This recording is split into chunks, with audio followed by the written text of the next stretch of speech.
Comenzamos hoy un ciclo de 3 conferencias o de 3 sesiones virtuales, como ustedes las llaman, en fin, este tipo de novedad tecnológica en un tecnológico de reconocido prestigio, al que agradezco la invitación. 3 sesiones virtuales sobre un tema que parece que tiene una cierta vigencia en el mundo contemporáneo, que es la visión o la exploración de la ciencia como cultura. Lo primero que cabe decir cuando uno se acerca a un tema de este estilo es que filosóficamente nos situamos en una posición que no reconoce la división radical que existe entre 2 culturas distintas, divorciadas, alejadas necesariamente. Es decir, que no existe ese divorcio real entre ciencias por una parte, humanidades por otras.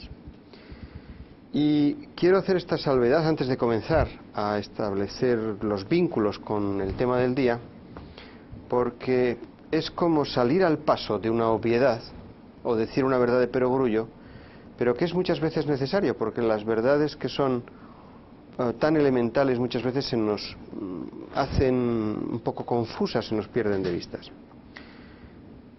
Hablar de ciencias y humanidades y referirse a las humanidades como aquel producto del ser humano, aquel producto que realmente está en manos y en destino del ser humano, y separarlas de las ciencias, nos sugiere que las ciencias no son humanas, es decir, que no son producto del hombre. Entonces, yo voy a partir de una modesta afirmación que ustedes me perdonarán, pero que conviene tomar como punto de partida, y es: las ciencias son tan humanas como cualquier otro producto humano. Es decir, las ciencias no estaban aquí antes de nuestra llegada a este planeta, no las hemos ido arrancando de los árboles como si fueran frutas maduras, sino que las hemos hecho y las hemos construido con nuestro esfuerzo. Y lo mismo, los productos tecnológicos son absolutamente humanos. Con lo cual, siguiendo el dictum de Bacon, que a su vez se fijaba en la importancia que tenía la Biblia, ¿verdad?, para entender el mundo, tenemos que tratarlas como productos humanos, es decir, como productos que están a nuestro servicio y no el producto al servicio el hombre al producto de su servicio. Es decir, que las ciencias son resultado de nuestra actividad y como tal lo tenemos que tratar, no como resultado de una especie de encarnación más o menos mágica y más o menos divina que nos ha sido comunicada o susurrada, ¿verdad?, por algún ser superior. Las ciencias no, las ciencias son nuestras y es nuestra responsabilidad tratarlas como productos nuestros. Es decir, no podemos ser dominados por las ciencias y las tecnologías de la misma manera que no podemos ser dominados por nuestras ideologías, de la misma manera que no podemos ser dominados por nuestros artes o nuestras visiones estéticas de la vida, etc. Bueno, pues hecha esta salvedad, que probablemente ustedes ya me tendrán que perdonar porque, vamos, es como hablar de algo muy elemental, quiero decir que el tratar a la ciencia como cultura lo que pretende es destacar este aspecto humano de la ciencia. Y cuando me refiero a humano, no me refiero a humano como contrapuesto a frío, como si lo humano fuera lo caliente, lo cálido, lo cordial, y lo frío fuera lo racional. No, ni mucho menos. Las ciencias son humanas porque son racionales. Las ciencias son humanas porque son cordiales. Como todo es cordial y racional, como todo tiene esa especie de mezcla, ¿verdad?, de afectos y razones. O si quieren ustedes, de intereses y razones.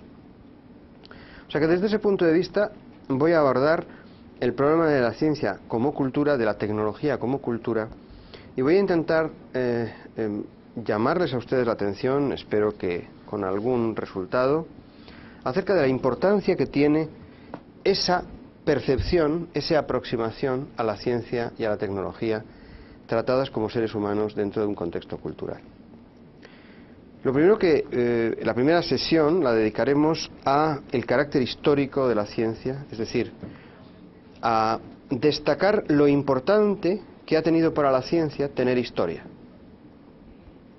y lo importante que tiene para nuestra percepción de la ciencia que sea un producto histórico, que sea el resultado de un quehacer a lo largo de muchísimo tiempo y que de alguna manera puede tener incorporado la historicidad dentro de su planteamiento. La segunda sesión, que será pasado mañana, pondremos a la ciencia en relación con la tecnología y veremos si verdaderamente, o analizaremos o exploraremos algunas cuestiones acerca de si esa tecnología tiene una relación natural con la ciencia o realmente no la tiene, si la ciencia y la tecnología se han desarrollado de una manera diferente, como dos caminos que han sido recorridos en paralelo, con ocasionales interacciones entre ellos, o si verdaderamente hay una imbricación familiar entre ellos, es decir, que siempre que se da ciencia se da tecnología y viceversa. Y la tercera sesión la dedicaremos al valor de la opinión, es decir, a las reflexiones de la ciencia que no son compulsivas, es decir, que no son obligatorias, a la consideración acerca de qué significa la opinión dentro de la ciencia y en qué sentido se puede decir que se puede hablar de opinión científica, y no solamente en la ciencia, y esto ya como será en la tercera sesión, sino en la tecnología.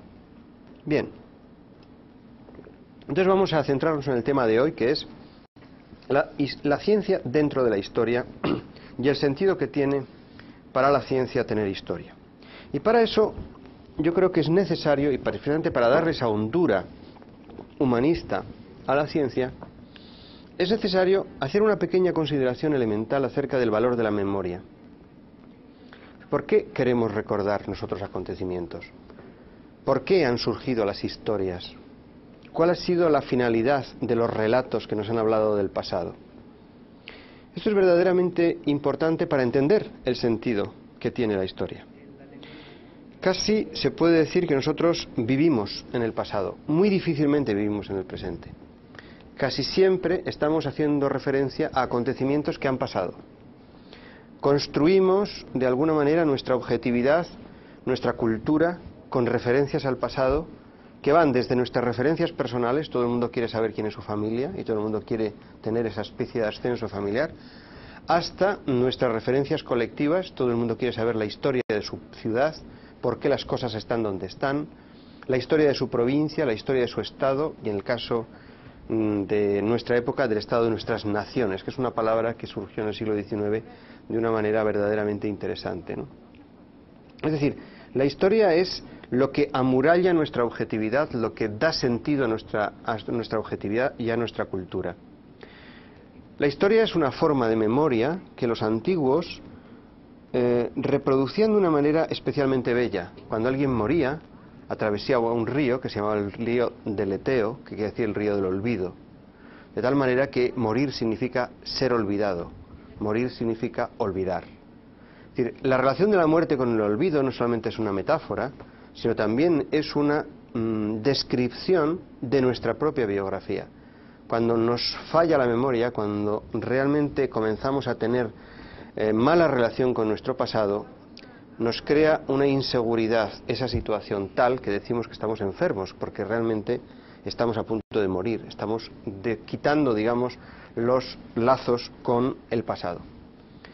La memoria ha sido, y la historia ha sido un arma, y ha sido un beneficio para el hombre. Incluso se puede decir que hay una dimensión de, digamos, mezcla entre bondad y maldad en el uso del pasado.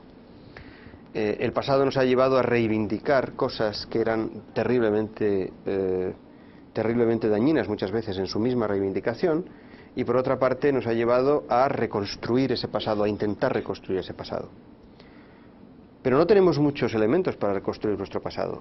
Nuestro pasado es muy fragmentario. Tenemos documentos, recuerdos, piedras, edificios, cuadros. No tenemos demasiado. El pasado nos lo inventamos, de alguna manera. En un sentido muy positivo. No quiere decir con eso que nos inventemos el pasado es que el pasado sea falso. No, simplemente que no tenemos muchos elementos para saber qué ha pasado. Incluso, si ustedes se fijan, cuando el pasado es reconstruido por un grupo, es muy fácil que incluso en una familia comience a hacerse o a plantearse una discusión acerca de si lo que se dice uno de los que intervienen realmente es exactamente lo que pasó o realmente lo que pasó es algo que verdaderamente se puede interpretar de otra manera. Es decir, el pasado es objeto de discusión, es objeto siempre de reconstrucción, es objeto de reelaboración permanente. El pasado, digamos, es una fuente de narración para nosotros, porque por una parte lo necesitamos y por otra parte lo vivimos de una manera escasa. Frente a esta especie de necesidad absolutamente compulsiva de nuestra referencia a la memoria, está, digamos, un saber que milagrosamente, dentro de lo que es, digamos, la manera como muchas veces tenemos que aproximarnos a él, no es ni pasado ni presente, sino que es futuro, que es la ciencia, la tecnología. No sé si ustedes se han dado cuenta de algo que a mí siempre me ha llamado la atención. En muchísimos periódicos diarios, o incluso en algunos semanales, todas las noticias que se dan sobre la ciencia se dan en la sección que se llama futuro. Es decir, la ciencia no tiene presente. El presente de la ciencia no interesa. Ustedes han sido estudiantes, algunos de ustedes habrán sido estudiantes de ciencias y tecnología. Yo lo era, estudiante de física y matemáticas, cuando era joven, y así que uno acababa su licenciatura, ¿verdad? Le decían, bueno, señor, todo esto que usted ha estudiado es el pasado. O sea, puede usted comenzar a estudiar el presente si tiene suerte, o puede vivir toda su vida en el pasado. Es decir, porque realmente todo, digamos, estaba periclitado. Hay una palabra muy agresiva que es todo lo que usted sabe está obsoleto, ¿no? Se emplea ahora mucho en castellano, en español, y es verdaderamente agresiva, ¿no? Porque realmente es como situarle a uno en la tumba directamente de los saberes, ¿no? Bueno, entonces, claro, la buena ciencia es el futuro. La buena ciencia es lo que mira hacia adelante, es lo que verdaderamente echa hacia adelante, es la ciencia que va a ser, la ciencia que va a responder a preguntas que están planteadas. Quien resuelva el problema de Fermat será el gran matemático, pero es que es un desafío. La ciencia es un conjunto de desafíos. Entonces nos encontramos como escindidos. Por una parte, en lo personal, en lo colectivo, en lo político, entendido como político lo público, que es exactamente la definición más adecuada de político, es decir, lo que regula nuestras relaciones públicas. Estamos anclados en un pasado, o necesitamos un pasado, no estamos anclados en él, pero necesitamos un pasado de referencia. Nadie puede vivir sin pasado.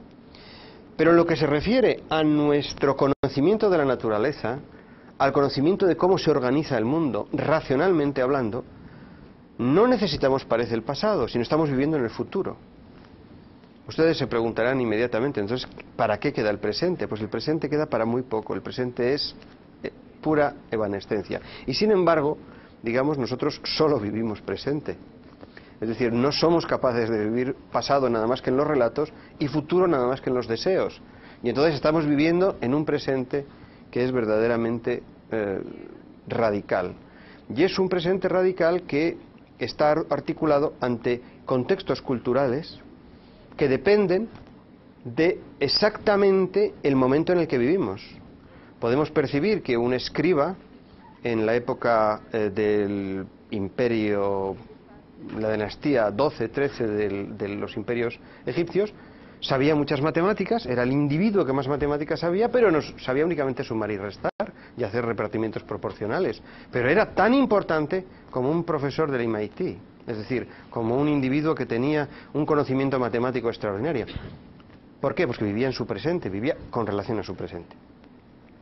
Con lo cual, digamos, si nosotros renunciamos al vértigo del pasado momentáneamente, es decir, como un ejercicio, digamos, de catarsis, no nos dejamos seducir por lo que puede ser el encanto del futuro, el contexto del presente nos indica que es contextual, que es cultural, y en ese contexto la ciencia tiene el mismo valor cultural como cultura que el resto de los saberes.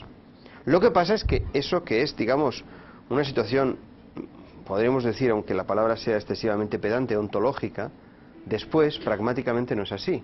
La ciencia es muchísimo más eficaz. ¿Por qué? Porque en nuestro contexto la cultura está determinada por la ciencia. Es posible que un individuo que viviera en el siglo XIII, su contexto estaría determinado por la teología. Es decir, por la disquisición teológica acerca de si la transustanciación era o no era una cuestión real. Es decir, que en el mundo medieval el contexto hacía que la ciencia fuera de otro valor, pero en nuestro presente la ciencia es tan importante, tan pregnante, que, digamos, organizamos gran parte de nuestra realidad en torno a la ciencia. De tal manera que la elisión de la ciencia, la supresión de la ciencia en la cultura de una persona provoca un cierto analfabetismo cultural. Es decir, provoca una especie de situación fuera de su contexto. La ciencia es demasiado importante para dejarla aparte. Entonces, el problema es que las otras formas de cultura aceptan de una manera natural la historia, aceptan el pasado y aceptan la rememoración de lo anterior. Y sin embargo, en la ciencia hay una situación de que parece imposible que eso que nosotros recibimos en un momento determinado como conocimiento tenga historia. Yo siempre cuento en este sentido la perplejidad que tuve cuando tuve que indagar acerca de cuáles eran las raíces históricas de, por ejemplo, la noción de número. Es decir, el hecho de que los números hayan sido un desarrollo histórico enormemente trabajoso, enormemente proceloso, y que se hayan conseguido a través de vicisitudes históricas verdaderamente terribles y laboriosas, me dejaba sorprendido cuando yo era niño. Es como si esto hubiera nacido todo a la vez, porque es tan perfecto que no parece que sea posible que tenga etapas de imperfección anterior.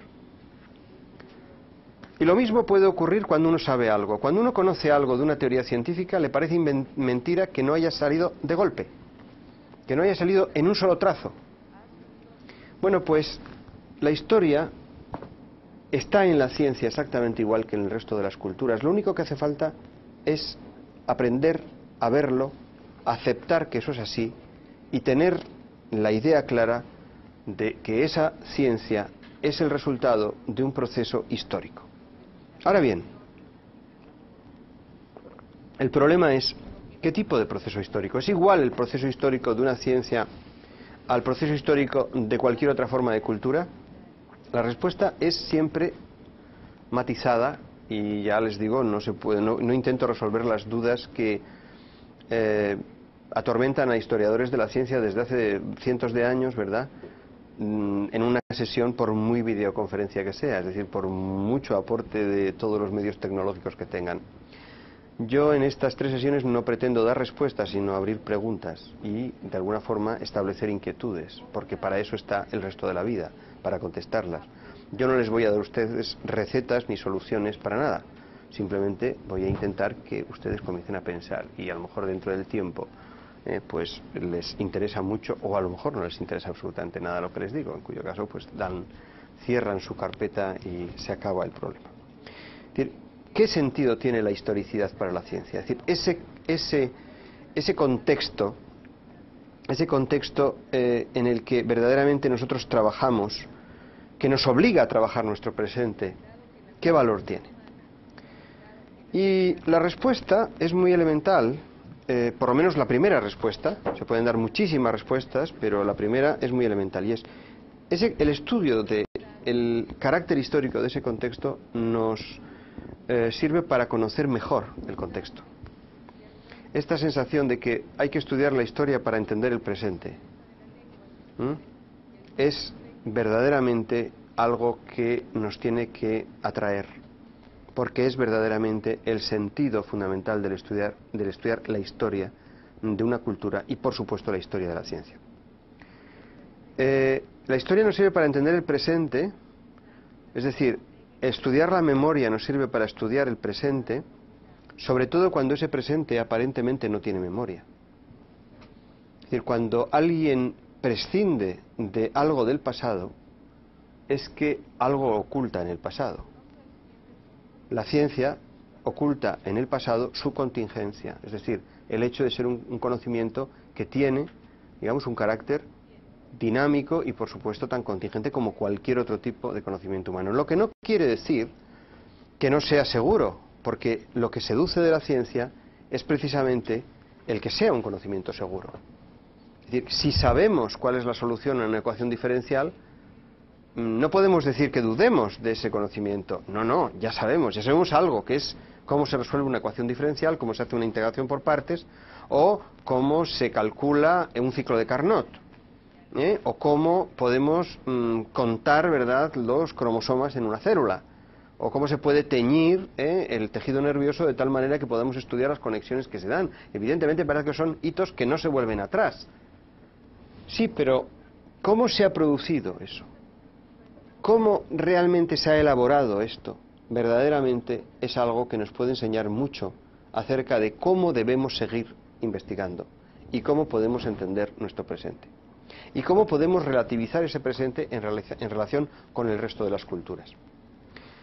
Claro está, yo hay algo que tengo que advertir de entrada. No crean ustedes que a lo largo de la historia no se ha intentado hacer historia de la ciencia, porque parece que esto es una especie de descubrimiento actual, ¿no? Hemos descubierto que la ciencia es una cultura, y es como si hubiéramos descubierto pues una nebulosa, ¿no?, o un objeto extragaláctico, ¿no? O sea, no es un descubrimiento el hecho de que la ciencia sea una cultura. Los científicos, los buenos científicos, las personas que se dedican a la ciencia de verdad, lo saben desde siempre y saben su terrible y angustiosa falibilidad y lo difícil que es realmente no solamente construir ciencia, sino reconstruir ciencia, que es lo que están haciendo ustedes como educadores. Es decir, hacer que la gente siga y realice itinerarios que han hecho en el pasado otras personas para llegar al estándar de conocimientos que ustedes quieren comunicar. Entonces, ya podríamos decir que el reconstruir itinerarios, aunque sean itinerarios lógicos, metodológicos, para construir teorías, es una forma de hacer historia. Es decir, es una forma, digamos, de hacer que el alumno reconstruya todo el pasado para que entienda, por ejemplo, cómo se hizo la teoría electromagnética de Maxwell. Pero claro, podemos hacer dos cosas. Podemos hacer un atajo, que es decirle, vamos a quitarle a usted absolutamente todos los ingredientes que no sean propiamente la construcción de la teoría. Vamos a quitar todos los caracteres biográficos, contextuales, sociales, políticos, culturales, estéticos, religiosos, y le vamos a dar a usted una especie de concentrado de teoría electromagnética. Entonces le pondremos Coulomb a un lado y Maxwell a otro, y el itinerario será tan elemental que ustedes nos dirán, ¿y por qué no lo hicieron antes? Si era tan sencillo. ¿Por qué verdaderamente el paso de Coulomb a Maxwell es un camino de rosas? O bien pueden ustedes decirle, mire, le voy a dar alguna indicación de cómo eran los problemas. Entonces la historia servirá para hacer esa reconstrucción. ¿Qué ventaja tiene? Pues tiene que, si uno opta por el atajo, jamás el que escucha se enterará de qué problemas se plantearon históricamente estos individuos y les llevaron a descubrir y a luchar contra dificultades, contra obstáculos. Y si ustedes les dan alguna estrategia histórica, entonces se darán cuenta de lo difícil que fue el camino. Y al final le dirán, bueno, pues lo que es verdaderamente sorprendente es que alguien resolviera el problema. Son dos situaciones completamente distintas. Desde mi punto de vista, y yo quiero ser bastante tendencioso en esta cosa, es decir, quiero tomar partido, les diré, en el primero de los casos es muy posible que se olviden en cuanto acaben el libro. En el segundo, les quedará un recuerdo de la dificultad. La dificultad tiene más recuerdo que el éxito, siempre. Y entonces, digamos, accederán al conocimiento incorporando en ese conocimiento la noción de dificultad. Y no solo de dificultad personal, sino de dificultad colectiva. Es decir, encontrar una manera de explicar cómo funcionaba el campo electromagnético era algo que verdaderamente tenía una dificultad notable, pero no solamente en una cuestión tan ardua y tan abstracta como el campo electromagnético. ¿No? Piensen ustedes que las ciencias físico-matemáticas son las únicas en las que se pueden ver estas dificultades. No. Todo el mundo sabía que había una evolución de las especies, todo el mundo consideraba que las especies evolucionaban, pero nadie daba con una explicación, con un relato que verdaderamente fuera omnicomprensivo, es decir, que de alguna manera diera cuenta de todo lo que ocurría entre lo que se consideraba entonces, evidentemente, puesto que es contextual, el desarrollo de las especies. Es decir, que el señor Carlos Darwin no fue un individuo que se hubiera sacado de su cabeza el problema y la solución. El problema estaba planteado.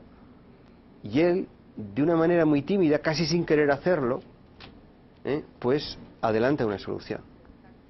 Y ahora uno puede decir, es que el origen de las especies de Charles Darwin fue la gran solución a la teoría. Sí, bien, pero se está enfatizando la solución cuando lo que es importante es enfatizar el problema. El problema hace pensar, la solución no, la solución clausura. Dice, ya sabemos la solución. ¿Quién piensa en un problema del que sabe la solución? Nadie. Se piensa sobre problemas que están pendientes. Y uno puede hacer la ficción en la historia de considerarlos como pendientes. Porque, digamos, el individuo que está reconstruyendo la historia está dando esa especie de dimensión de provisionalidad.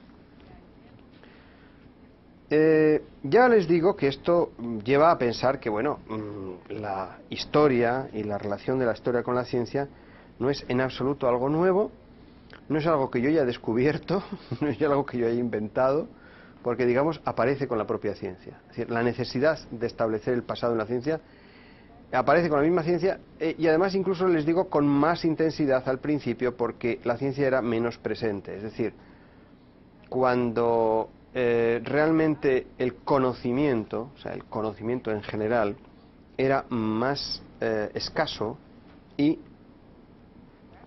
resolvía menos problemas. Muchas veces la historia se concebía como biografía, como repertorio biográfico. Es decir, había que saber quién había hecho determinado trabajo. Es una especie de obsesión por la memoria referida a personas. Y ustedes, no sé, probablemente como son los que me oyen, la mayor parte de ustedes son personas científicas o personas que se dedican a la tecnología, quizá no lo tengan muy presente, pero ¿quién no ha oído hablar de Pitágoras? Yo creo que todo el mundo ha oído hablar de Pitágoras. El teorema de Pitágoras yo creo que es lo que sabe cualquier persona que no sabe nada más que una cosa, ¿no?, en matemáticas. Y bueno, pues de vez en cuando aparece en la prensa estas que hablan de futuro, incluso aunque hablen de pasado, noticias como el teorema de Pitágoras no era de Pitágoras. Hay un chino del siglo X antes de nuestra era que sabía el teorema de Pitágoras. Eso es de una inteligencia periodística verdaderamente superlativa, porque es que el teorema de Pitágoras lo conocían todos. O sea, era un conocimiento, o sea, todo el mundo sabía que la secuencia 3, 4, 5 forma un triángulo rectángulo, y esto lo utilizaban los egipcios para la construcción, y utilizaban los babilonios de una manera mística, lo que se conocían los hindúes, en fin.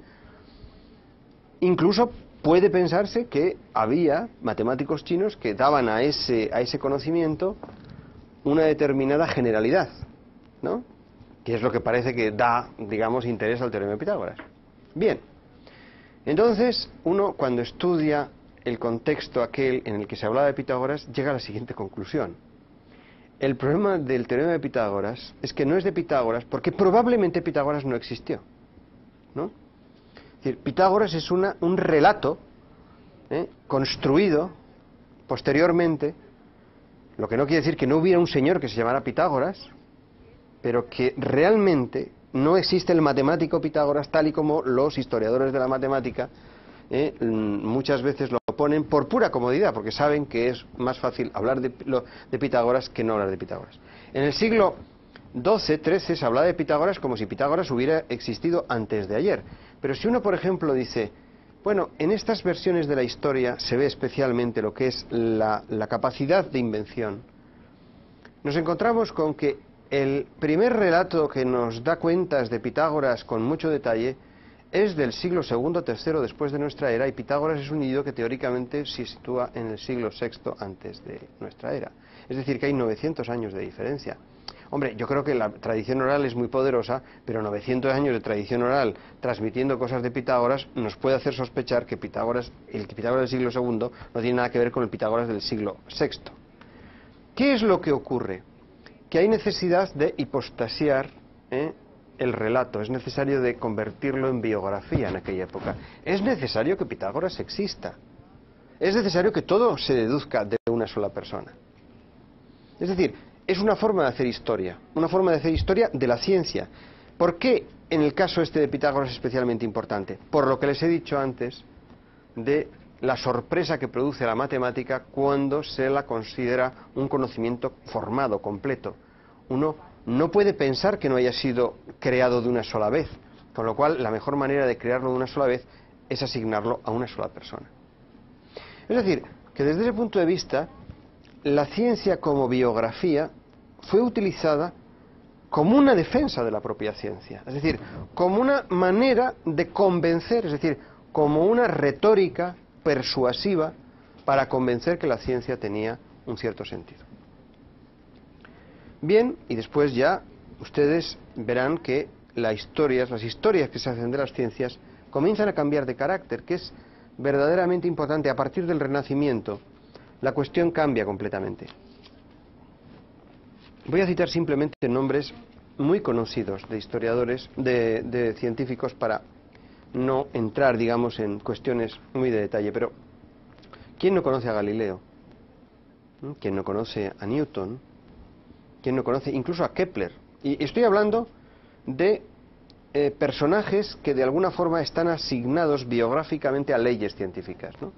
Es decir, podría hablarles a ustedes de otros científicos del mismo siglo, pero suponiendo que queda en la pervivencia esta especie de idea de la historia como biografía, en el siglo XVII comienza a considerarse que ese conocimiento que se daba muy marginal, muy disperso, comienza a articularse en torno a instituciones cuyo fin era el desarrollo, la potenciación de la ciencia de una manera completamente nueva. Y esas instituciones son habitualmente llamadas academias, sociedades científicas, por ejemplo la Royal Society de Londres, por ejemplo la Academia de Ciencias de París, la Academia del Cimento de Florencia. ¿Qué características tienen todas estas instituciones? Que son instituciones que están cerca del poder político. Si ustedes estudiaran la geografía de esta época, verían que las universidades son, no como el tecnológico, que está dentro de la ciudad y que nace dentro de la ciudad, serían instituciones que están en el campo, en ciudades muy pequeñas, aisladas. Es decir, la universidad busca el claustro, la separación de la ciudad. Y sin embargo, todas estas nuevas instituciones que salen se dan en la ciudad. Comienza a considerarse un conocimiento urbano, un conocimiento, digamos, vamos a decir burgués, no en un sentido marxista del término, sino en el sentido del burgo, es decir, persona que vive en la ciudad. Y ese conocimiento nuevo que aparece en el Renacimiento es un conocimiento que se da junto al poder político. Es decir, los reyes, los grandes poderosos de la época apoyan el conocimiento científico. Es decir, que la ciencia, que hoy parece que es un conocimiento omnicomprensivo y poderoso, comienza a nacer, se constituye y se desarrolla en ámbitos, en escenarios que no son habitualmente las universidades y que son ámbitos protegidos por el mecenazgo político. Entonces uno puede decir, hombre, no se puede decir que la ciencia y la política estén unidas, porque hay científicos que son muy ambiciosos políticamente, pero en realidad la ciencia es un conocimiento absolutamente independiente de la política. A salvo ahora, ¿verdad?, que estamos todos, ¿verdad?, contaminados por la política y entonces... No. La ciencia nace en la política, con la política, o sea, de alguna manera asociada a la corte. Es decir, la ciencia es un saber cortesano. Sobre todo esa nueva ciencia que aparece con Galileo, con Newton, y que de alguna forma demuestra que todo el saber medieval, o pretende que todo el saber medieval es un saber absolutamente clerical y oscurantista, etcétera. Esa ciencia nace en las ciudades, nace en las nuevas instituciones y nace, digamos, en contextos que tienen que ver que tienen un aroma político, un interés político enorme. Pero fíjense ustedes que no es que los científicos busquen patronazgo en los poderes políticos de la época porque se sientan inseguros. Es que el poder político le interesa tener científicos a su servicio. Es decir, que la ciencia es un saber que no es que sea útil, no es que sea tecnológico, sino que es interesante para el poder político. Ese interés para el poder político hace que la ciencia tenga la misma dimensión histórica que el poder político. Es decir, que está tan determinada por el poder político como el resto de las características que nos aparecen, digamos, en lo que puede ser el contexto cultural. Fíjense ustedes que aquí hay que establecer una cierta distinción. La ciencia, las ciencias, esas ciencias de la época barroca, esa incipiente mecánica, esa filosofía natural, esa filosofía experimental que da lugar a la mecánica racional, que da lugar a la neumática, que comienza a desarrollar la química, que desarrolla en parte la física, todo ese tipo de cosas, que desarrolla el cálculo infinitesimal, en donde aparecen, digamos, los primeros cálculi, son disciplinas que tienen un refugio en las cortes. La astronomía, todo ese tipo de conocimientos tiene un refugio en las cortes. Es decir, se crean academias, se financian academias para que los científicos puedan, o esos hombres, estos sabios, estas personas que son en ese momento sabios únicamente, que no se llaman ni siquiera científicos, reciban un trato diferente, puedan dedicarse a sus trabajos, etcétera. Es decir, que hay un interés en proteger ese conocimiento. Y ahora la pregunta es, ¿por qué lo político protege el conocimiento? Puede darse muchas respuestas, que también es producto de esa labor histórica, que es, pues porque es un tipo de conocimiento de prestigio, por ejemplo, ¿no? Cuando uno dice, bueno, pues estarse rodeado de sabios siempre es bueno, ¿no? Parece que es la idea esta cinematográfica de que el político es muy bruto y entonces necesita a alguien que le sirva de espejo y le sirva, digamos, de base de datos, ¿no? Es decir, oye, ¿cuándo cae la cuaresma este año? Entonces el astrónomo saca el libro de efemérides y dice, tal fecha, ah, vale. Luego, carne no puedo comer en la cuaresma, voy a ponerme ciego ahora de cervatillo, ¿verdad?, en Londres para... Esta es la idea un poco ingenua y cinematográfica. No es así. Es decir, el conocimiento, la vida política del 17 y del 18 busca la ciencia no solamente por cuestiones de prestigio, sino por cuestiones de eficacia y por cuestiones, digamos, de análisis de un mundo que estaba cambiando también históricamente. Es decir, que la ciencia se veía a sí mismo como un saber histórico asociado al poder político, porque el poder político tenía problemas que la ciencia podía, digamos, ayudar a resolver. No sé si ustedes han leído, últimamente se ha puesto muy de moda el tema de la longitud, ¿no? La determinación de la longitud. Fue un gran problema de Estado durante 2 siglos en Europa. España, Francia, Inglaterra compitieron por la solución del problema de la longitud. Intervinieron grandes personas, tales como Galileo, Bradley, en fin, Newton, todos intentaban resolver el problema de la longitud. Pero el problema de la longitud era un problema de navegación, era un problema de cartografía y era un problema político, porque era una forma de poder decir, esto es mío, y cuando uno dice, esto es mío, significa que sé dónde está esto, porque si no sé dónde está esto, no es mío, ¿no? Es decir, que si llega un marino diciendo que ha descubierto una isla en el Pacífico es demasiado grande, tiene que decir dónde está, porque puede ocurrir que cuando vuelva a la isla no encuentre la isla, y entonces ya no es del rey. Es posible además que sea de otro rey, y eso fastidiaba mucho, ¿no? Y además, no solamente eso, sino que es muy posible que cuando volvieran las naves del rey al sitio aquel, se encontraran con la dificultad no solamente de encontrarla, sino de encallar en unos arrecifes y entonces acabar, digamos, naufragando, como ocurrió muchas veces con las grandes armadas inglesas. Es decir, que aquel problema era un problema de Estado, pero era un problema teórico, es decir, era un problema en el que intervinieron astrónomos por una parte y constructores de relojes por otros y determinados creadores, digamos, o fundadores de grandes atlas de desarrollo estelar.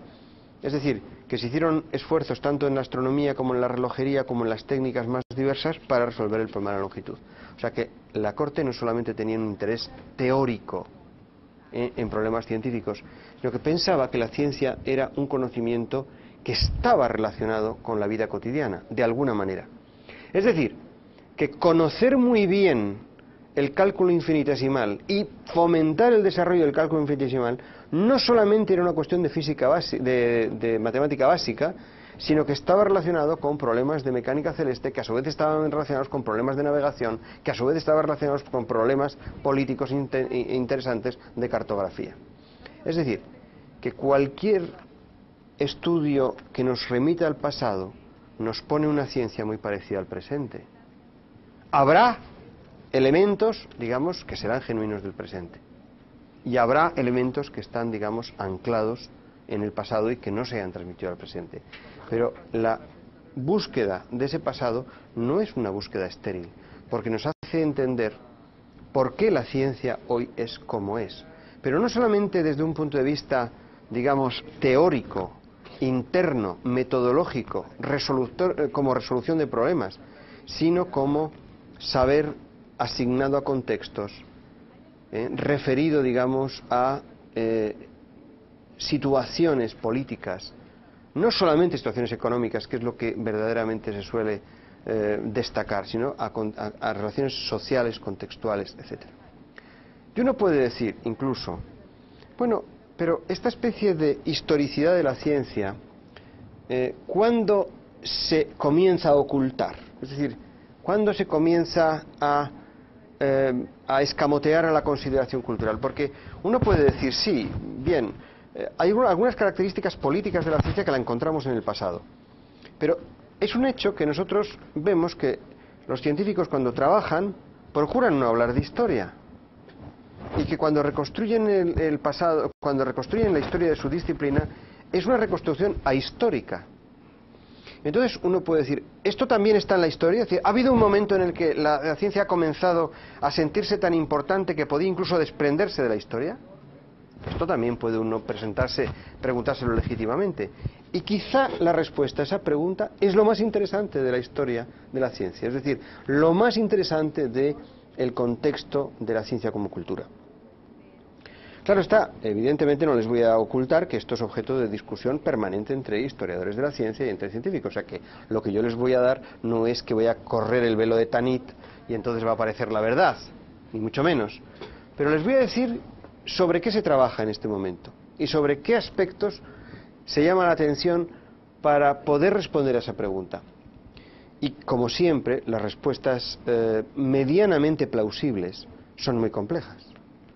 O sea, los problemas muchas veces son muy fáciles de plantear y muy difíciles de contestar, y de alguna manera hay que tomarlos siempre provisionalmente. Uno puede decir, bien, lo que sí se puede decir es que hay un cambio de tono en la relación entre la ciencia y la sociedad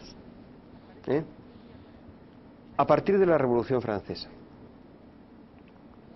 Uno puede decir, hombre, es que la Revolución Francesa parece que es la madre de todas las batallas, es decir, que a partir de la Revolución Francesa todo cambia. Bien, tienen ustedes derecho a sospecharlo, ¿no? Por supuesto, yo no les estoy dando aquí recetas, ya les he dicho.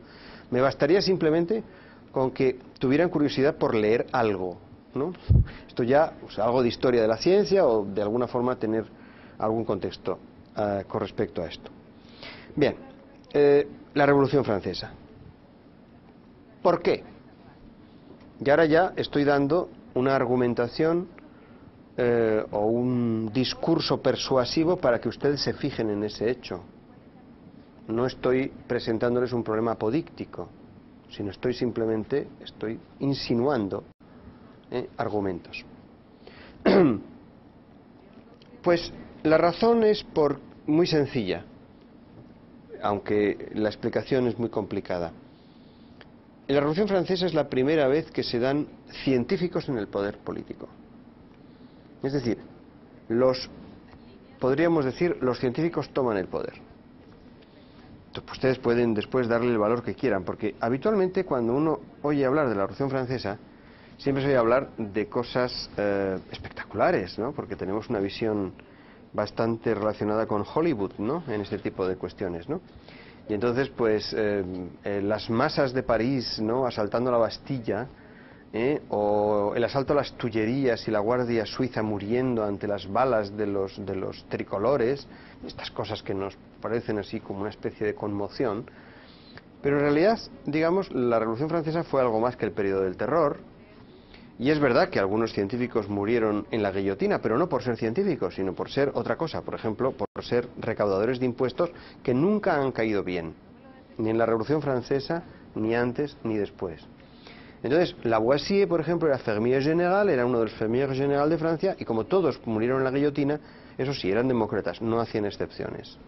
Entonces, desde ese punto de vista, el señor Lavoisier fue a la guillotina. Bien, pero si uno analiza las actividades de la República o de la Convención antes de la República y después de todo el periodo del Imperio Napoleónico, se da uno cuenta de que hay una serie de personajes que ocupan puestos claves en la política, no en la ciencia, y que son científicos. Es decir, y en razón de ser científicos adquieren una determinada visibilidad. Por ejemplo, Monge, Gaspard Monge, el fundador de la geometría, digamos, lo que después fue la geometría proyectiva, la geometría descriptiva al principio, ¿no? O, si ustedes quieren, Lassalle Carnot, que fue uno de los grandes analistas de finales del siglo XVIII, padre de Sadi Carnot, que después pues, sería, como ustedes saben, el fundador de la termodinámica, técnicamente hablando, ¿no? Pero después Laplace, Berthollet, Poisson, Biot, Savart, son otros individuos que están dentro del contexto político. Tienen la habilidad, y eso verdaderamente llama la atención, de convencer a Napoleón que es un gran matemático, con lo cual Napoleón, hinchado de vanidad, como ustedes saben, apoyó a los matemáticos a muerte, de tal manera que los matemáticos eran, digamos, la especie mejor querida en el imperio napoleónico.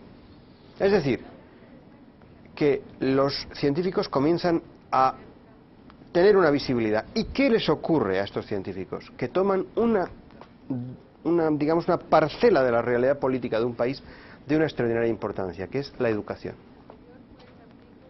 Es decir, la fundación de la École Polytechnique Supérieure, de las cuales son ustedes tartaranietos, como institución, o ultra tartaranietos, yo no sé exactamente. En España se dice tartaranietos cuando uno no sabe cuántas generaciones hay entre el origen y el presente.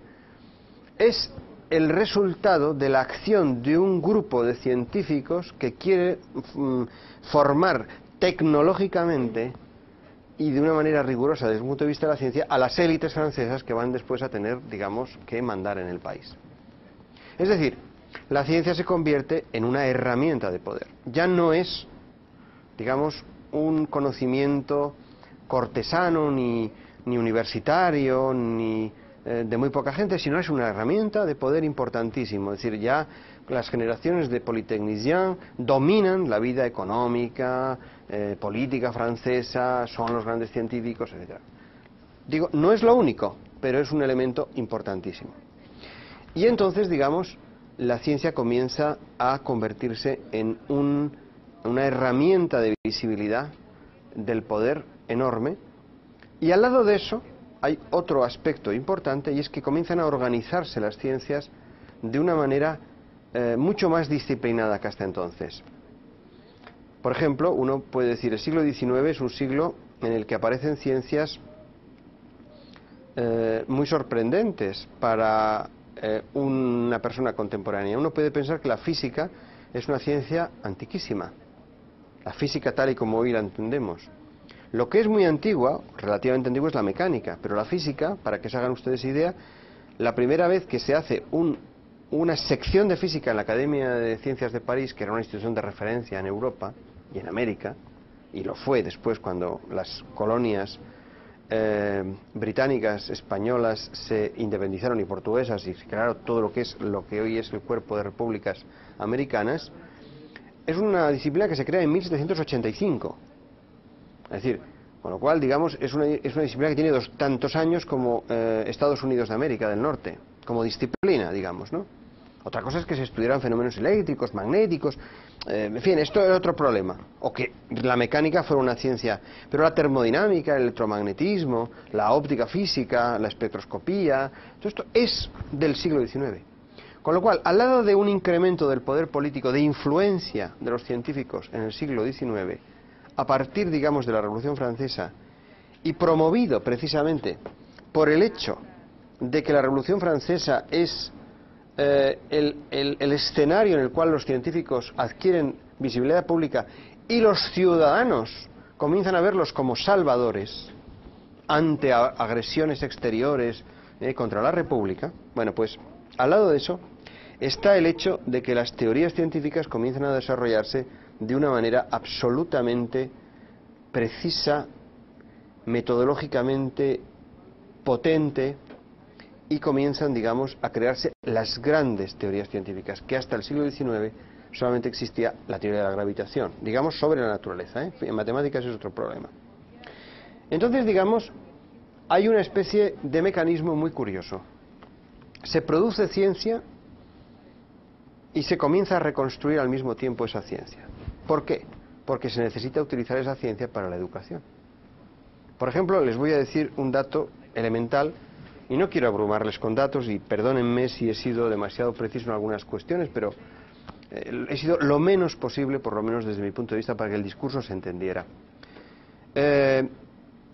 Los profesores de la École Polytechnique, y esto no lo digo para que los responsables de esta universidad tomen la misma medida, solo pagaban a los profesores si escribían sus manuales. Lo digo, no vengan ustedes a pensar que yo soy aquí una especie de infiltrado, que estoy aquí dando ideas, ¿verdad? No. Pero es un hecho que pagaban, la obligación del profesor de la École Polytechnique era escribir un manual. Escribir un manual, es decir, escribir un manual que era una reconstrucción del conocimiento del momento, claro. Con lo cual, ya no son reconstrucciones a lo Euler, ¿no? Que es, bueno, pues una manera de intentar fundamentar una nueva ciencia, o una monografía como la de Newton, que intenta resolver un problema, digamos, dentro del contexto general de la mecánica, en los Principia. No, no, no. Ahora tiene un valor, digamos, educativo, un valor de reproducción, de conocimiento. Es decir, usted tiene que escribir y escribir y escribir y reconstruir y reconstruir. Y eso es muy curioso, porque si se ve, por ejemplo, en el número de libros de ciencia que se escriben, a partir de la Revolución Francesa, es un despegue increíble de este tipo de manuales. Es decir, se comienzan a reconstruir. Y la reconstrucción habitualmente olvida la historia. La reconstrucción es algo que pierde la historia en el pasado. Es decir, no atiende a la historia con suficiente claridad. Porque puede haber reconstrucciones muy divertidas. Por ejemplo, que hay un capítulo de historia general, ¿no? Es decir, donde, como aquellas historias antiguas que a mí me hacen mucha gracia cuando dicen historia de la humanidad. Entonces, comienza por Adán, que es la primera parte de la humanidad, y acaban en el siglo XVI, ¿no? En el último rey, el rey que paga la historia, que habitualmente suele ser.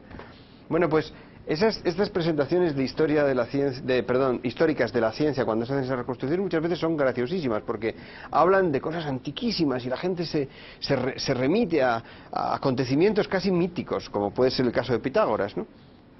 Entonces, en 3 líneas se describe 18 siglos, y después en los dos párrafos siguientes los últimos 3 años, ¿no? Que es, digamos, lo que ocurre hoy día cuando se hace un artículo científico, ¿no? Que en la primera línea se dice, seguimos a fulanito, a menganito, menganito, una especie de sucesión de nombres que son el argumento de autoridad, y después ya se hace lo que es el artículo.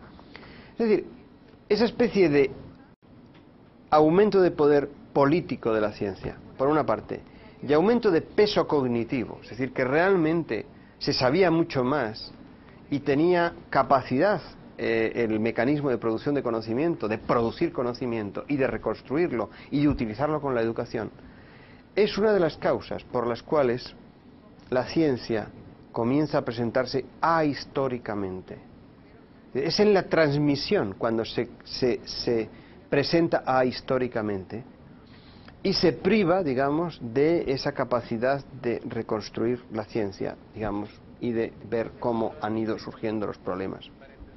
Claro está, he puesto 2 elementos dentro de lo que Stephen Brash, que es un historiador de la ciencia maravilloso, llama Segunda Revolución, es decir, el periodo que va de los últimos 2 siglos, de la Revolución Francesa hasta nuestros días. conforme va aumentando el número de personas que se dedican a la ciencia, hay que formar más gente que dedicada a la ciencia, se acentúa, digamos, vertiginosamente el conocimiento, digamos, ahistórico. Pero además después comienza un proceso que no solamente es de aceleración, es decir, no solamente es un proceso de magnificación de esa ahistoricidad de la ciencia, sino también comienza el proceso de que la ciencia comienza a convertirse en la cultura hegemónica. Y la pregunta es, ¿cuándo la ciencia se convierte en la cultura hegemónica y al convertirse en cultura hegemónica quiere plantearse como única cultura válida, única cultura que da conocimiento válido?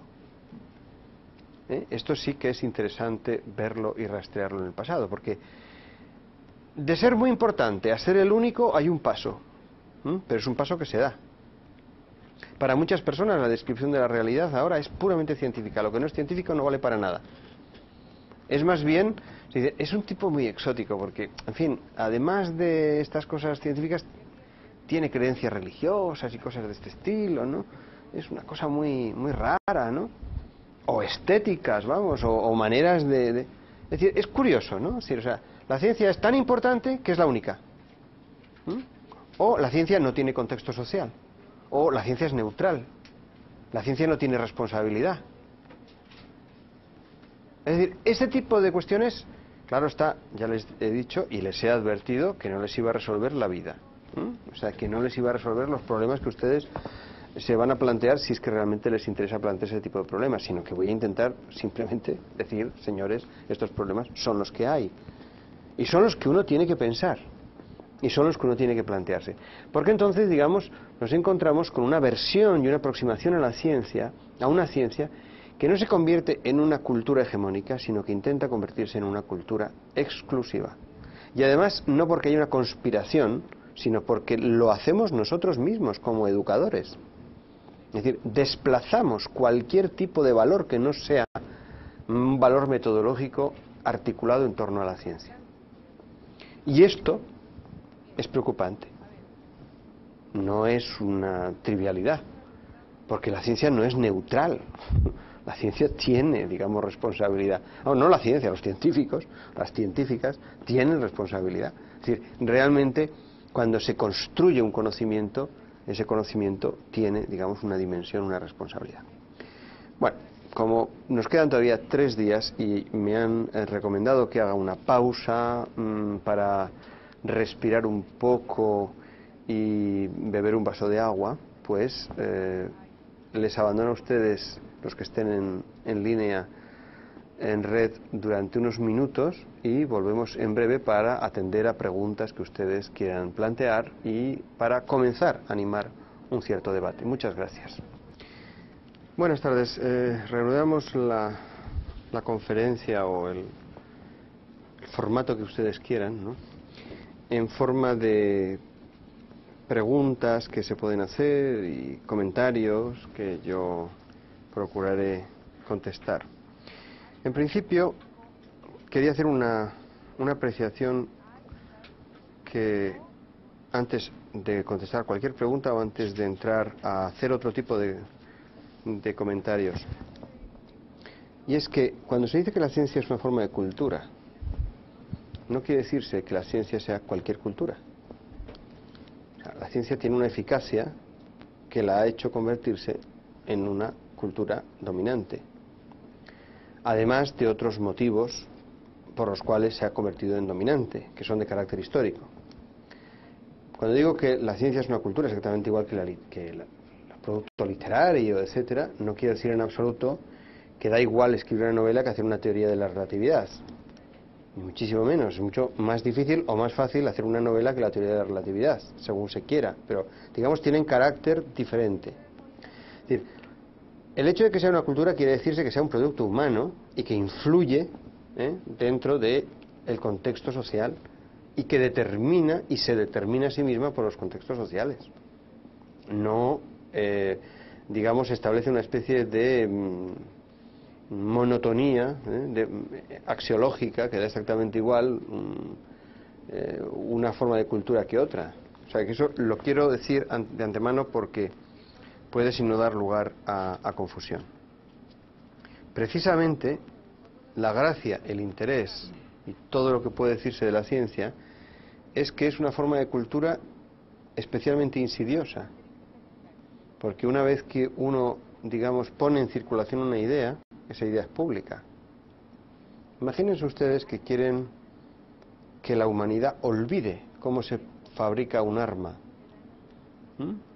o olvide cómo se puede fabricar una bomba atómica. Lo tendrían ustedes muy difícil.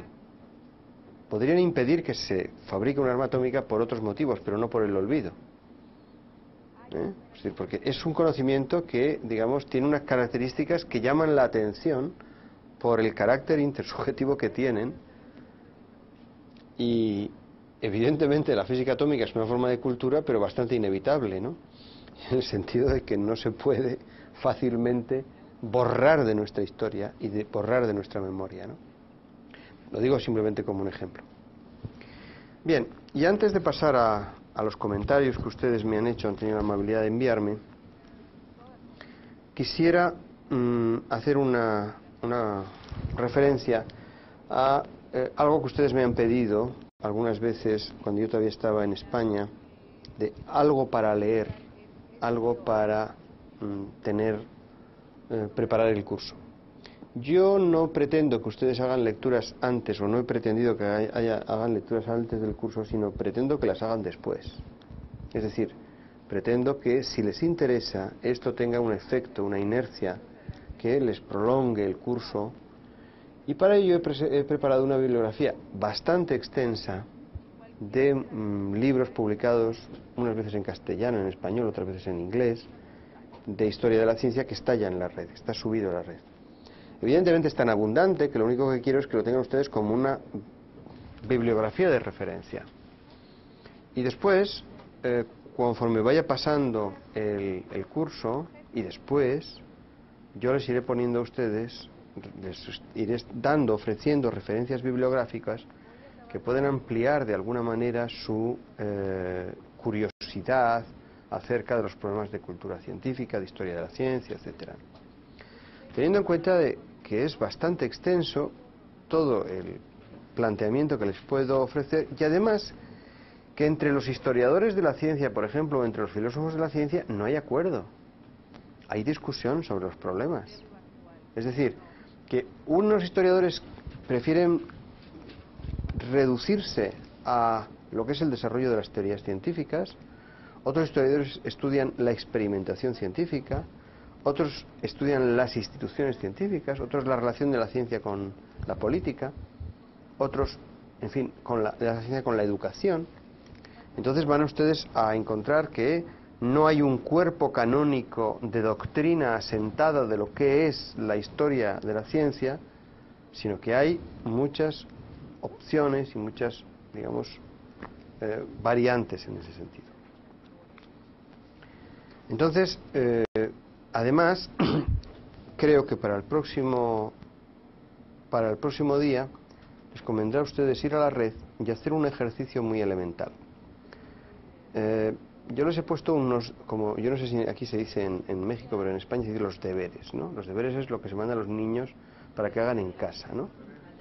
La tarea, exactamente, las tareas. Pues yo les he puesto una tarea, que es que intenten contestar a una pequeña encuesta que está en la red. Y que la intenten contestar sin leer nada. O sea, evidentemente, como no van a enviármela ustedes a mí, ni yo voy a corregirles, ni les voy a dar un premio, pues pueden hacer lo que quieran, pero yo les aconsejo que hagan ustedes una lectura de ese cuestionario e intenten contestar a esas preguntas con el conocimiento que tienen ustedes de las materias. Es decir, se les preguntará a ustedes qué noción tiene usted de ciencia, intenten dar una definición de ciencia. Pero no busquen en un manual qué es ciencia, porque entonces no tiene gracia, puesto que lo que se trata es de ver cuál es su estado de conocimiento o cuál es su...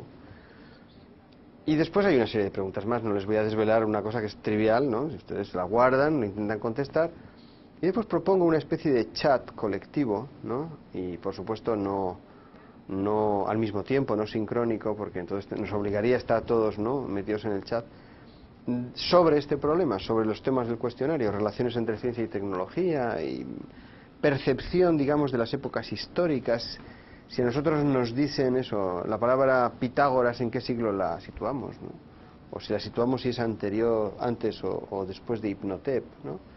O si Newton es anterior a Descartes o es posterior, en fin, de este tipo de cuestiones que son simplemente, digamos, de exploración de nuestra situación, de nuestros conocimientos en el momento en que se está haciendo la encuesta, y que espero que cuando pase el tiempo y lean ustedes varios manuales de historia de la ciencia, pues ya la cosa cambia, ¿no? Pero lo importante es que lo hagan ustedes ahora, es decir, que se hagan ustedes un autoexamen y una autocorrección, claro, porque no les voy a corregir, les voy a poner buena o mala nota, sino que lo hagan ustedes simplemente para eso. Y esas preguntas servirán de discusión para la segunda sesión. O sea que esas cuestiones servirán de discusión. Bien, y ahora vamos a lo que puede haber producido, o el interés que puede haberse producido hoy en la conferencia de hoy. En primer lugar, por pura cuestión de cortesía, me gustaría preguntar a las personas que están asistiendo a esta sala, sabiendo que hay muchas otras personas en otros lugares del campus, a los cuales aprecio exactamente igual que los que están aquí, pero que no están aquí. Y entonces me gustaría que comenzar por los que están aquí. Preguntas que ustedes puedan hacerme o consideraciones. Dígame. Sí, su charla situaba el momento cumbre de la liga entre el conocimiento científico y el poder en el siglo XVII. Pero a mí me gustaría pensar que esto es anterior. En el siglo XVI se ve con mucha claridad. O sea, todo este conocimiento científico que se da a través de las navegaciones, que incluso eran los ejemplos que estaba poniendo, las navegaciones y los descubrimientos están íntimamente ligados al poder, y el poder tiene un interés en publicar las cartas de los viajeros, de los conquistadores, de los descubridores. Se publica también una gran cantidad de cartas de navegación. Y, por ejemplo, España, que tiene la primacía, no se queda con el conocimiento. Este conocimiento sale, se difunde por Europa. Venecia está publicando todo lo que se está descubriendo en España, y se está publicando desde el poder, desde la corte veneciana. Estoy pensando en Ramusio, en Bembo, en Avallero, que son parte del poder y que también tienen el conocimiento científico como cosmógrafos, cartógrafos, geógrafos, etcétera. Y estoy hablando de 1520 a 1550. Bueno, yo lo he puesto en el siglo XVII sabiendo que esa objeción se podría hacer, por una razón. Le voy a dar varias razones, teniendo en cuenta de que tiene usted perfectamente razón de que efectivamente en la cosmografía, en determinados países se da un apoyo desde el poder a esa empresa científica, pero no se ve como empresa científica, se ve como empresa, digamos, de conquista y de cartografía. Por ejemplo, le voy a decir algo que a mí me ha llamado la atención. Cuando yo hice el segundo volumen de Teorías del Universo, dedicamos un capítulo a la cosmografía. Y yo tenía esa versión que tiene usted. Después de estudiar, por ejemplo, cómo eran las cartas que publicaba España, me di cuenta que esa versión es, por lo menos, susceptible de ser puesta entre paréntesis, ¿no? Porque España publicaba muchas veces las cartas de navegación equivocadas, para que otras personas de otros países no pudieran llegar fácilmente a donde estaban las costas, digamos, de dominio español. Con lo cual manejaba varias versiones de cartografía. Eso ya me llegó a sospechar de que, digamos, no había una relación perfecta entre lo que puede ser conocimiento, fomento del conocimiento, y poder, sino lo que había era objetivo político en la instrumentación de un conocimiento y poder. Esa segunda parte, o sea, no el conocimiento y el poder, sino la instrumentación del conocimiento y el poder, no solamente se da en el siglo XVI, se da en el XV, por supuesto, y se da, digamos, incluso se puede encontrar en la manera como se trataba el conocimiento en Alejandría, cuando se funda el museo y la biblioteca. Es decir, indicios de lo que hay relación entre política y poder hay muchos. La propia Academia de Platón, por ejemplo, el propio Liceo de Aristóteles, la propia, o lo que podemos decir, el mundo de la Alejandría. ¿Por qué lo he situado yo en el siglo XVII? Porque en el siglo XVII hay una diferencia entre cualquier otro momento, y desde luego la cartografía en España especialmente, y en Venecia, y es que se institucionaliza. Es decir, aparecen instituciones, que al principio son instituciones que se dan incluso en el siglo XVI, la Academia del Lincei, por ejemplo, ¿no?, en Roma. Pero en el siglo XVII comienzan a haber una voluntad de crear espacios que estén al lado de la corona, pero sean independientes de ella de alguna manera, como la Royal Society, en este caso fundada por los Fellows de Londres. Cuando Colbert convence a Luis XIV que funde la Academia de Ciencias o después el Observatorio, no se utiliza la figura de un cortesano para resolver un problema, como es el caso de los cosmógrafos, por ejemplo, en Madrid, sino que se crea una institución, y esa institución es la que representa una relación entre poderes. Y esa es la razón por la que yo lo he situado en el siglo XVII. Es mi opinión. Ya le digo, lo del siglo XVI es lo controvertido. Yo, por ejemplo, ahora he escrito una contribución para el catálogo de Carlos V, que hay, esa exposición que hay en la Ciudad de México, ¿no? Y es una contribución sobre astronomía. Y evidentemente, si usted la lee, si no se la proporcionaré yo para que lo tenga si le interesa el asunto, pues evidentemente Carlos V fue un gran promotor de la ciencia, pero no un gran promotor de la ciencia entendida como ahora la entendemos, porque no era institucionalista. La ciencia es institucionalista, es la gran diferencia de la revolución barroca.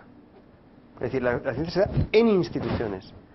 La corte no es una institución para la ciencia, la corte es un lugar donde hay poder, y entonces, igual que hay un médico de la corte desde siempre, ¿no? Un médico, un botánico, un farmacéutico, o como quiera usted llamarlo. Carlos V protege la astronomía, fundamentalmente la astrología, por aquello de que le gustaba saber su destino, pero no institucionaliza nada. Él protege a un cosmógrafo que además le hace unos libros que él entiende. Porque ya sabe el cosmógrafo que tiene que escribir un libro que el señor Carlos V, pues que no sabe mucha astronomía, lo entienda, lo cual está llena de dibujitos y llena de aparatos elementales, ¿verdad?, para cálculo de posiciones de los astros y esas cosas. Es decir, pero digamos, se hacen trabajos a la medida, o bien de la necesidad de navegación, políticamente entendido, es decir, donde se ven, ya le digo, esto es una cosa testada, que hay mapas que se hacen mal a propósito para que los enemigos no lo encuentren en los lugares, hasta libros que se utilizan únicamente como libros de corte. No son libros que tienen, digamos, una idea que después va a tener a partir de Giacomo della Porta estos libros acerca de conocimientos científicos en general.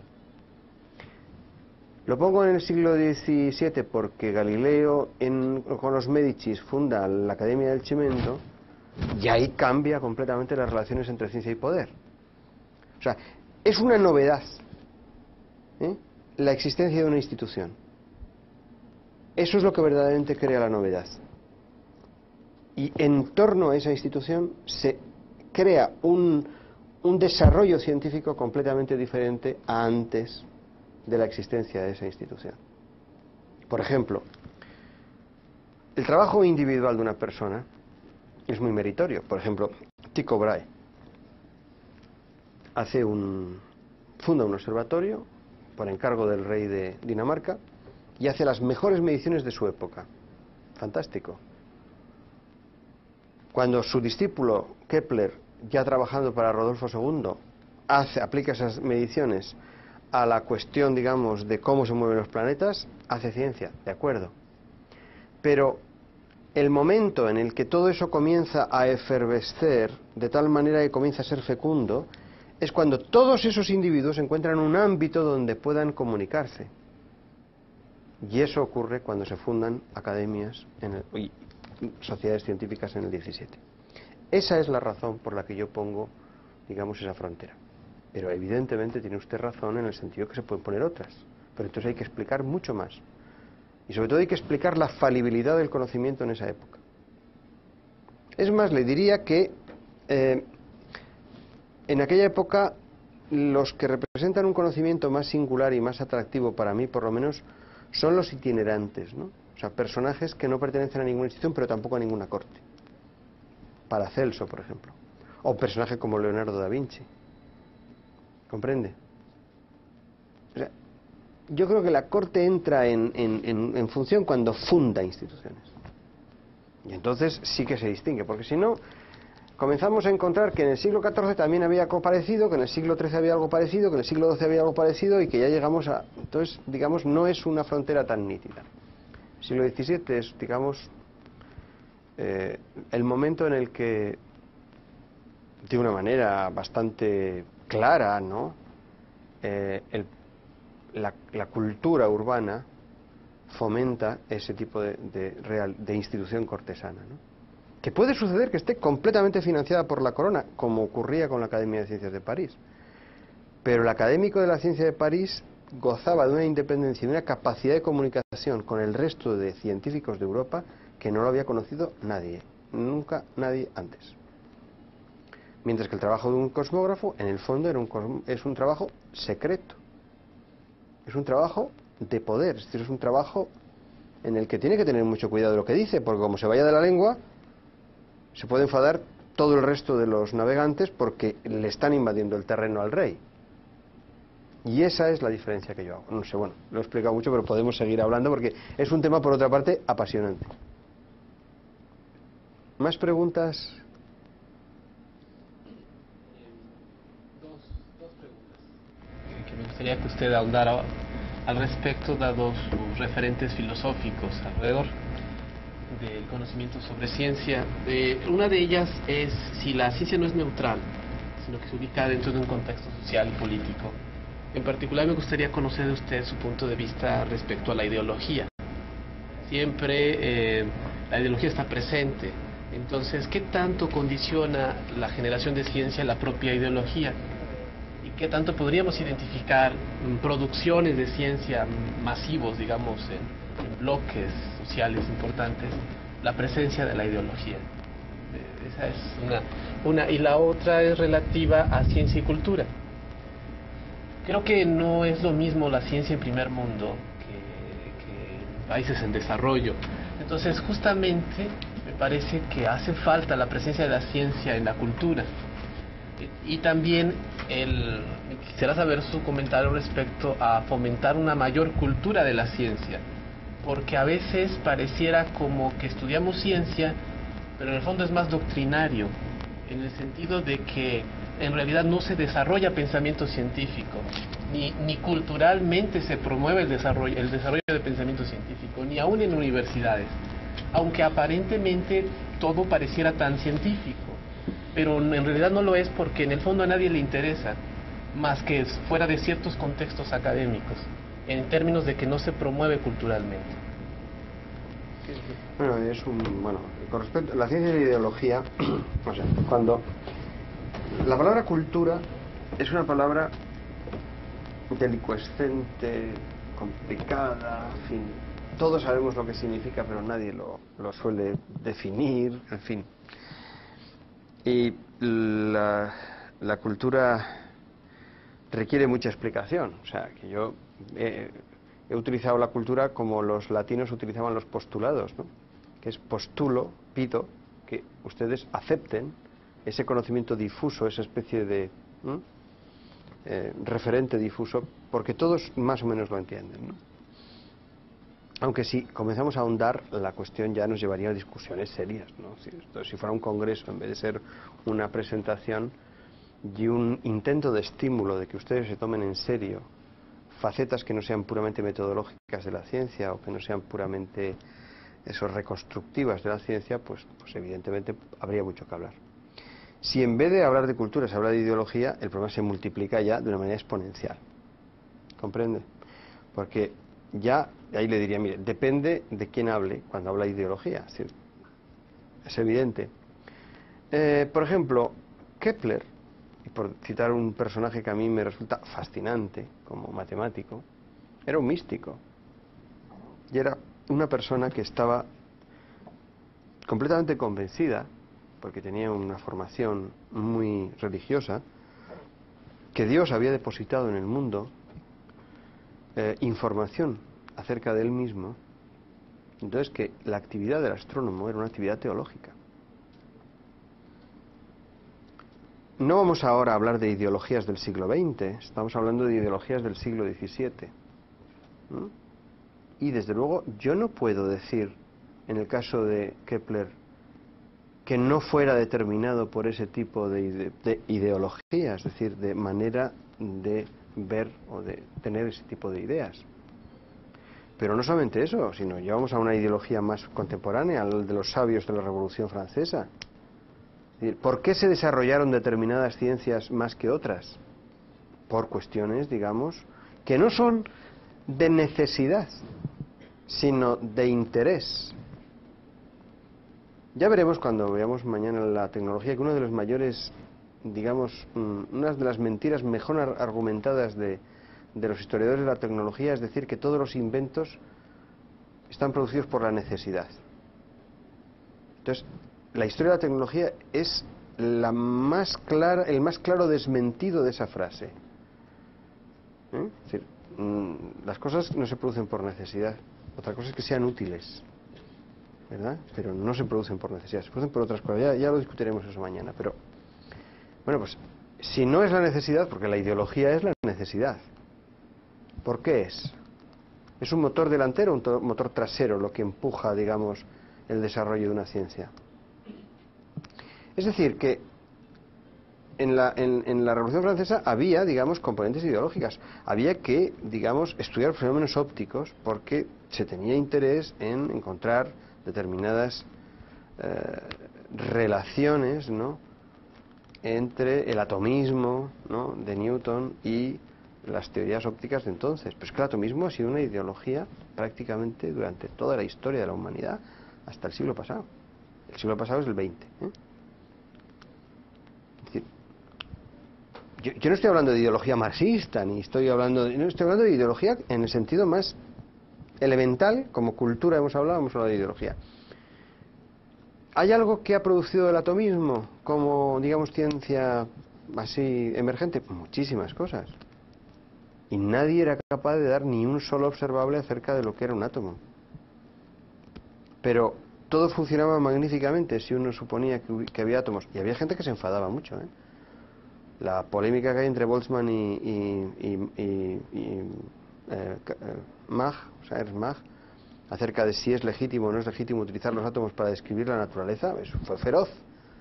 Y acabó con el suicidio de Boltzmann. No por eso, pero vamos, quiero decir que probablemente tampoco le hizo la vida muy agradable. Bien. O sea que, por eso, la ideología es algo que es el conjunto de ideas subyacentes que hace que un investigador se fije en unos problemas y no en otros. Que no solamente son, digamos, producto de una especie de una prístina deducción lógica. Y después ya usted ha afectado uno de los graves problemas que tiene la ciencia cuando se considera que es cultura universal. Y es que en la ciencia divide a la sociedad en dos partes y al mundo en dos partes. La de los emisores y la de los receptores. Que eso parece que es una tontería, pero no es así. Y es muy curioso que hoy día se estudie especialmente estudios de recepción de la ciencia. Es decir, por ejemplo, ¿cómo fue recibida en Latinoamérica la teoría de la gravitación universal? A esto han dedicado matemáticos insignes como Arboleda muchísimo tiempo, porque es muy interesante saber cómo llegan las ideas, no cómo se emiten únicamente. Y eso sí forma parte de la historia de la sociedad receptora. Cuando Blanca decía antes en la idea de la cosmografía, lo más interesante es cómo recibían los mapas los individuos que no eran los que producían los mapas. Bueno, pues lo que se llama tercer mundo recibe tecnología y recibe ciencia. Y David Headrick, que es uno de los historiadores americanos de historia de la tecnología más prestigioso, considera que muchas veces la tecnología y la ciencia es una herramienta de dominación. No es, digamos, un peligrosísimo izquierdista, David Headrick. Es un hombre bastante sensato que lo que hace es decir, no, mire usted, es que cuando alguien quiere dominar, intenta sustituir la cultura del otro por la propia. De la forma más elemental y más antigua, por otra parte. Tampoco es ninguna cosa que nos tenga que escandalizar. Y hay momentos en los que uno puede pensar que se hace de una manera más o menos sutil y otras veces todavía más sutil, que es que le pago a usted que estudia matemáticas para que yo pueda comunicarme con usted. Esto, digamos, dicho así, nunca ha ocurrido, pero sí ha ocurrido de una manera más sutil. Es decir, vamos a ir a China y vamos a fundar instituciones occidentales donde se formen chinos. Esto lo hacen los alemanes en el 19. Vamos a fundar Calcuta y vamos a hacer que esa ciudad sea un polo de cultura británica en la India. ¿Y qué se estudia allí? Lo mismo que en Inglaterra. Entonces se comienza a hacer lo que se llama la transferencia cultural de conocimientos. Ha tenido éxito, porque, digamos, es... Entonces usted dice, es que nada más que es en el contexto universitario. No se crea, ni mucho menos. O sea, es en el contexto universitario, digamos, la importancia financiera de la industria. Pero después, digamos, hay una enorme tendencia a que todo se explique de una manera científica y que, digamos, la representación de la realidad solamente sea, digamos, respetable si está desde ese punto de vista considerado desde el punto de vista científico, tecnológico. Es decir, la ciencia provoca una monotonía cultural muy grande en muchos aspectos y lo provoca por su éxito. Es decir, la razón del éxito es lo que hace que esa ciencia tenga esa monotonía. De todas formas, es una pregunta tan complicada que merecería que volviéramos sobre ella mañana, pasado mañana o al otro día, ¿no? Y sobre todo la retomaré cuando hagamos referencia a la tecnología en la sesión que viene. Ahora me voy a referir en algunos momentos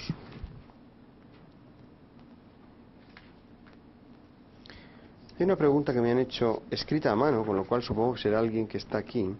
¿Por qué se llega a separar la ciencia exacta de las ciencias místicas a pesar de que en la Edad Media se enseñaba a los médicos cosas como astrología? Además, el conocimiento de la hechicería y la magia de alguna manera involucra el estudio de propiedades físicas y químicas de elementos naturales. Bueno, el proceso de separación no es un proceso en absoluto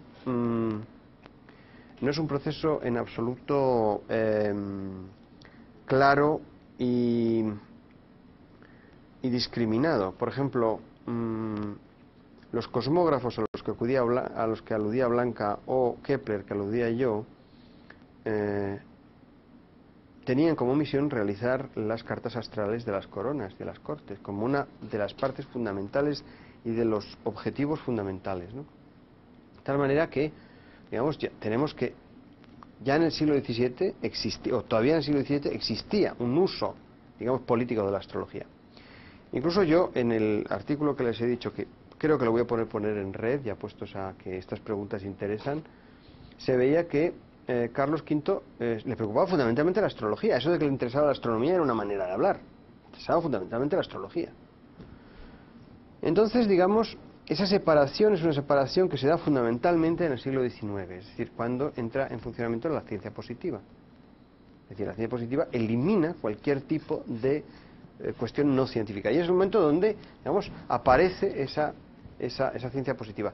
Pero es un planteamiento hasta cierto punto, por decirlo así, ideológico. Lo cual uno puede decir que es una ideología buena, ¿no? Pero es ideológico en el sentido de decir, no, es que hablar de cosas que no se pueda comprobar, medir, pesar, etcétera, no merece la pena. Y entonces se pueden ustedes encontrar que grandes científicos del XIX estaban en sus laboratorios haciendo sus experiencias, y eran protocolarios, escribían sus libros de protocolos en el laboratorio, cerraban el laboratorio, se ponían el sombrero, ¿y a dónde iban? Pues a una sesión de espiritismo.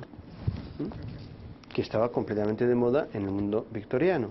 Y nadie se rompía ningún tipo de camisa de ninguna clase. Todo el mundo se consideraba pues que estaba, ¿no?, que son dos mundos diferentes, es el mundo del espiritismo y el mundo... ¿Hay que dar importancia al espiritismo por el hecho de que científicos británicos del 19 fueran espiritistas? No, simplemente ocurría. Pero no lo hacían en el laboratorio, lo hacían fuera del laboratorio. En fin, yo no quiero decir nada de la cantidad de libros que hay escritos sobre mística y ciencia en el siglo XX, vamos, eso ya son innumerables, ¿no?